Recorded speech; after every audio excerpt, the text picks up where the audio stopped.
तुम्हाला माहिती आहे का की लाल भोपळ्यापासून आपण कितीतरी प्रकारच्या वेगवेगळ्या डिश बनवून खाऊ शकतात. तुम्ही कधी खाल्ल्यात का? आणि तुम्ही खाल्ल्या नसतील तर तुम्हाला खूप साऱ्या व्हिडिओज आणि खूप साऱ्या रेसिपीज भेटून जातील. आता जर तुम्हाला ही रेसिपी आवडली किंवा तुम्हाला जर कोणती अजून रेसिपी पाहायची असेल तर तुम्ही कमेंटमध्ये सांगा, मी ती रेसिपी नक्की तुमच्या नावाने बनवेल. आता लाल भोपळा आहे माझ्याकडे, तर मग मी म्हटलं याची अशी झटपटीत एकदम चमचमीत होईल ना अशी एक रेसिपी तुमच्यासोबत शेअर करायची. मी मनीषा तुम्हा सर्वांचं पुन्हा एकदा आपल्या नवीन रेसिपीमध्ये स्वागत करते. आज मी बनवणार आहे लाल भोपळ्याची भाजी. आमच्या इकडे सहसा याची भाजी बनवली जात नाही. हे उपवासाला गोड करून खातात. आज म्हटलं चला इकडे नाशिक साईडला याची भाजी बनवतात. तर तुमच्यासोबत पण भाजी बनवूयात आणि शेअर करूयात.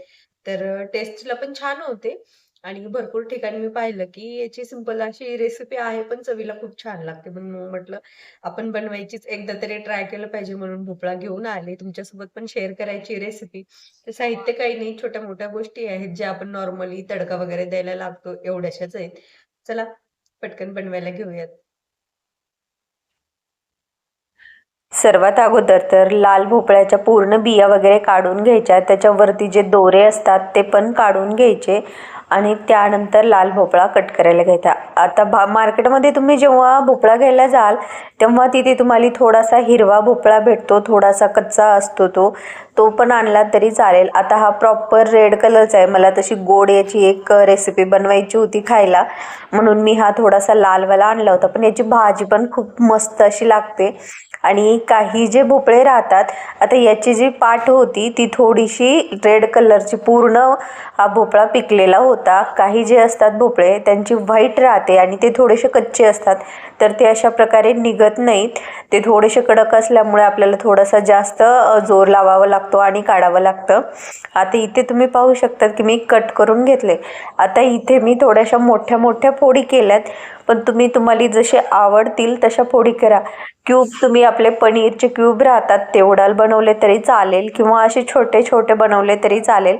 मला थोडेसे छोटे छोटे आवडतात म्हणून मग मी ह्याचे असे, जसे आपले शंकरपाळे असतात ना त्याचप्रमाणे छोटे छोटे असे कट करून घेत होते, कारण मुलं पण खाणार आहेत म्हटलं.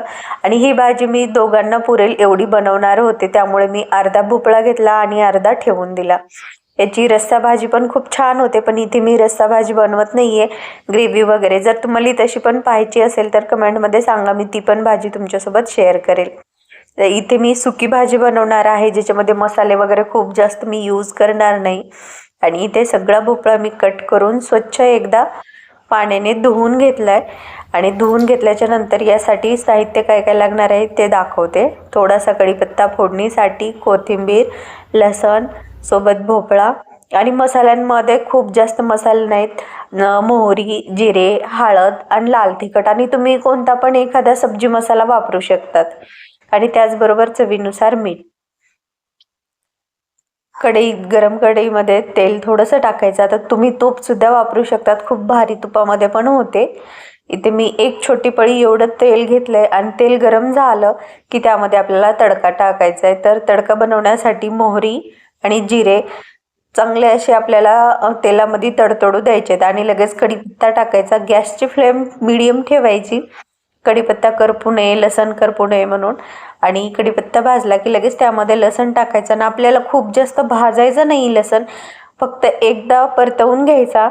हलकासा त्याचा कलर चेंज व्हायला लागला की लगेच यामध्ये आपल्याला भोपळा टाकून द्यायचा आहे, कारण आपल्याला लसणाचा फ्लेवर थोडासा कच्चा असेल तर खूप भारी लागतो या भाजीमध्ये, खूप जास्त नाही. आणि इथे मी वाटून टाकलंय, तुम्ही हवं तर असं थोडंसं तुकडे करून टाकले कट करून तरी चालेल. आता इथे मी 2-4च फोडी टाकल्यात आणि परतवून घेते, म्हणजे जे पाणी असतं फोडींचं ते तेलात टाकल्याच्या नंतर पूर्ण अंगावरती येतं म्हणून थोडंसं टाकलं, परतवून घेतलं आणि नंतर बाकीच्या जेवढ्या राहिलेल्या फोडी होत्या तेवढ्या टाकून घेतल्या. आता भोपळा शिजवायला आपल्याला पाण्याची बिलकुल गरज लागत नाही, कारण भोपळ्यामध्ये खूप जास्त प्रमाणामध्ये पाणी राहतं. आणि याला वरतून आपल्याला प्लेटमध्ये वगैरे पण पाणी ठेवायचं नाही, फक्त परतवून घ्यायचा आणि झाकून ठेवल्याच्या नंतर 3 ते 4 मिनिटांमध्ये आपल्या भोपळ्याची भाजी बनवून तयार होते. एक्स्ट्रा याच्यामध्ये काहीही टाकायची गरज नाही. आता मी परतवून घेतल्यावर यामध्ये थोडीशी हळद टाकते. हळद तशी नाही टाकली तरी चालेल, कारण आपल्या भोपळ्याला खूप छान असा कलर आहे. तिखटपणा थोडासा इथे हवा आहे, तर मी अर्धा चमचा एवढं तिखट घेतलं आहे आणि एक मसाला टाकला आहे, जो कांदा लसूण मसाला आहे. तुम्ही कोणताही एव्हरेस्टचा घ्या, अंबारीचा, कोणताही साधा मसाला, गरम मसाला किंवा सब्जी मसाला कोणताही एकच टाका, खूप जास्त मसाले टाकू नका. तो टाकला.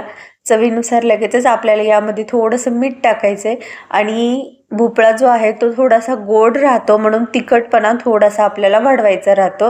नाहीतर आपली भाजी जी आहे ती खूप जास्त प्रमाणात गोड होते, कारण हा पूर्ण पिकलेला भोपळा आहे. आणि इथे मी परतवून घेते मीठ टाकल्याच्या नंतर. या भाजीला दुसरं दही वगैरे आपण जसं बाकीच्या भाज्यांमध्ये ग्रेव्हीसाठी वगैरे टाकतो, तर आता काहीही टाकायचं नाही. एकदम सुकी सुकी भाजी बनवायची आणि पोळी सोबत खायला खूप भारी लागते. सोबत तुम्ही दही ताक वगैरे काही पण खाऊ शकतात. भाकरी सोबत पण छान लागते, पोळी सोबत पण छान लागते. झाकण ठेवून फक्त 1 मिनिट परतवून घ्यायचे आणि 1 मिनिटानंतर लगेच यामध्ये आपल्याला कसुरी मेथी किंवा कोथिंबीर या दोन्हीपैकी कोणतीही एक गोष्ट यामध्ये टाकू शकतात. तर मी यावरती बारीक अशी कोथिंबीर कट केलेली आहे ती टाकून घेते आणि परतवते. यामध्ये शेंगदाण्याचं कूट किंवा तिळाचं कूट, खोबरं वगैरे असं काहीही टाकलेलं नाही. तुम्हाला आवडत असेल तर तुम्ही वापरू शकतात, पण मला अशी एकदम साधी साधी भाजी बनवायची होती, जिच्यामध्ये काही मसाले वगैरे खूप जास्त असं टाकून किंवा बनवायची नाही. सिंपल अशी रेसिपी आहे. आता याला मी पुन्हा एकदा कोथिंबीर टाकल्यास परतवून घेतलं. वरती झाकण ठेवायचं आणि फक्त आता 2 मिनिट मी भाजी शिजायला ठेवून देणार आहे. पाणी वगैरे काहीही टाकायचं नाही आणि 2 मिनिटात आपली भाजी शिजून लगेच तयार होते. आणि इथे मी तुम्हाला फोडी उचलून दाखवते की आपली भाजी शिजली का नाही कसं पाहायचं. तर एक फोड उचलून घ्यायची आणि हाताने थोडीशी अशी दाबून पाहिजे. लगेचच अशी मऊ होते, कारण यामध्ये पाणी भरपूर असतं, त्यामुळे त्यामध्ये ती वाफेवरती शिजून जाते. आणि जशी आपण कद्दूची भाजी शिजवल्याच्या नंतर कशी सॉफ्ट होते, तशा प्रकारे इथे तुम्ही पाहू शकतात. आणि आत्ता ही आपली भाजी आपल्याला खायला एकदम तयार आहे.